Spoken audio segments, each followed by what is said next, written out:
A entrada ocorreu em 2012, quando eu fui convidado pela Marchon Brasil para ser diretor financeiro. Na época, na verdade, controller, e depois fui diretor financeiro, atuando em finanças. Porque a minha história, né? Eu trabalho desde os 11 anos de idade, né? Para pagar os estudos e tal. Mas a minha história profissional ali, minha carreira começou numa grande empresa de consultoria, uma das maiores empresas de serviços profissionais do mundo, chamada Deloitte, né? Passei quase 10 anos lá. Eu sou contador de formação e lá eu atuei na área de consultoria, auditoria, com grandes multinacionais e empresas nacionais nessa área, especialmente empresas que tinham fábricas, manufaturas. Eu era especializado nisso.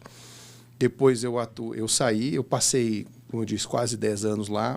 Foram 2 anos, inclusive, no Canadá, onde eu aprimorei meu inglês e busquei uma licença, tirei uma licença de contador americano, porque no Canadá eu morava perto da fronteira.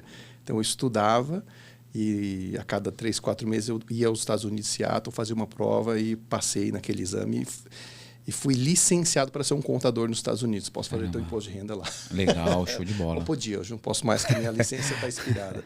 Depois eu atuei em uma startup de petróleo e gás chamada Petroenergia, a maior empresa de exploração terrestre de petróleo e gás do Brasil. Depois eu fui para a Marchon.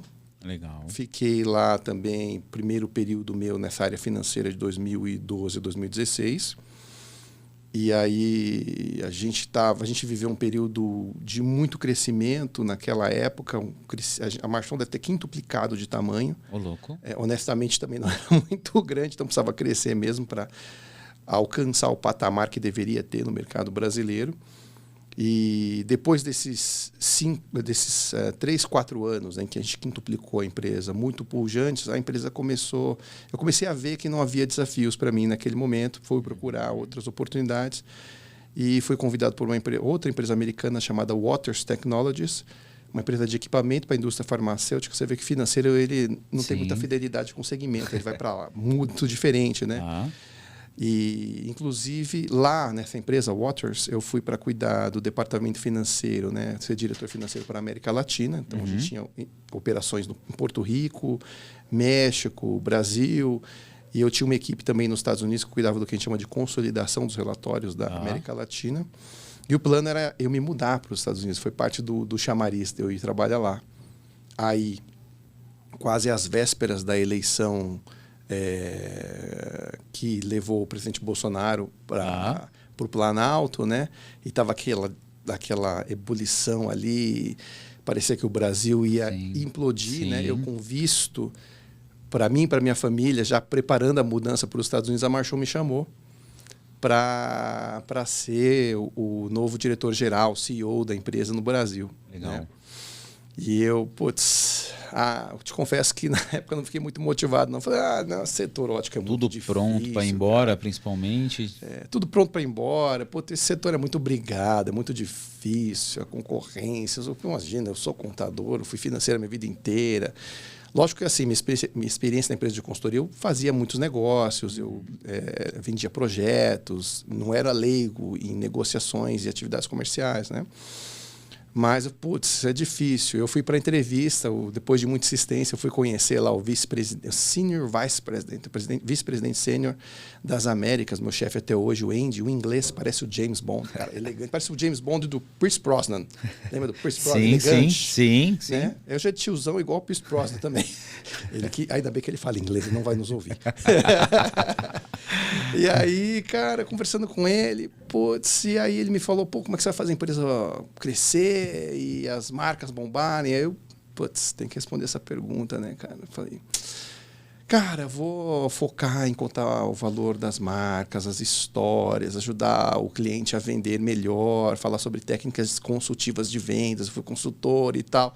E honestamente era só uma resposta, mas enquanto eu respondi, eu me seduzi com aquele argumento. Falei, e comecei a pensar, se eu fosse lá e fizesse isso, ia ser legal, né? Sim. Ia ser bacana, pode ser que dê certo. Pode ser que dê certo. Não tinha ninguém fazendo aquilo ainda. Não tinha esse foco. Falei, vou fazer. E eu me animei, os caras se animaram, depois de quase 2, 3 meses, e muitas entrevistas, e muita gente boa que foi que fiquei sabendo que participou desse processo, tanto que pelos nomes que foram aventados, grandes executivos já consolidados no segmento, falei, vixe Maria, né? Acho que algum desses caras vai, não vou eu.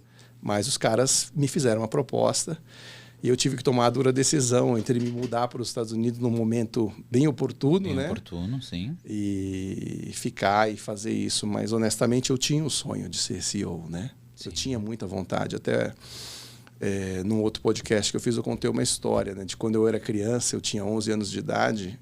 Ou, eu não lembro se eram 11 anos ou mais ou menos. Eu lembro de eu estar vendo... Vivia ali na periferia de São Paulo, São Mateus, né? E aí... Não tinha perspectiva nenhuma, não tinha ninguém, tinha nem curso superior onde a gente morava. Imagina que era CEO, executivo e tal. Mas eu vi o CEO da Volkswagen numa entrevista na TV, eu vi aquele cara, eu olhei para ele e, engraçado, às vezes a gente pensa que as pessoas são muito diferentes, a gente não alcança, né? Sim. Eu olhei e pensei ao contrário, falei, pô, cara, tem 2 orelhas, 2 olhos, nariz, uma boca, igual eu, cara. Eu posso ser isso um dia. Sim. E esse pensamento nunca me abandonou. Então, acho que aquele sonho já se implantou naquela época. E aí, quando os caras chegaram com a oportunidade, eu senti, cara, que eu seria mais feliz se eu ficasse. Né? Falei, putz, e talvez poderia ter uma vida mais cômoda nos Estados Unidos com a minha família, mas eu não seria tão feliz em ter abandonado essa oportunidade, porque não é todo dia, não é tão fácil essa transição. Com certeza. Né? Certeza. Então, assim, essa foi a minha trajetória para chegar até aí a posição de CEO da Marchon Brasil. Legal.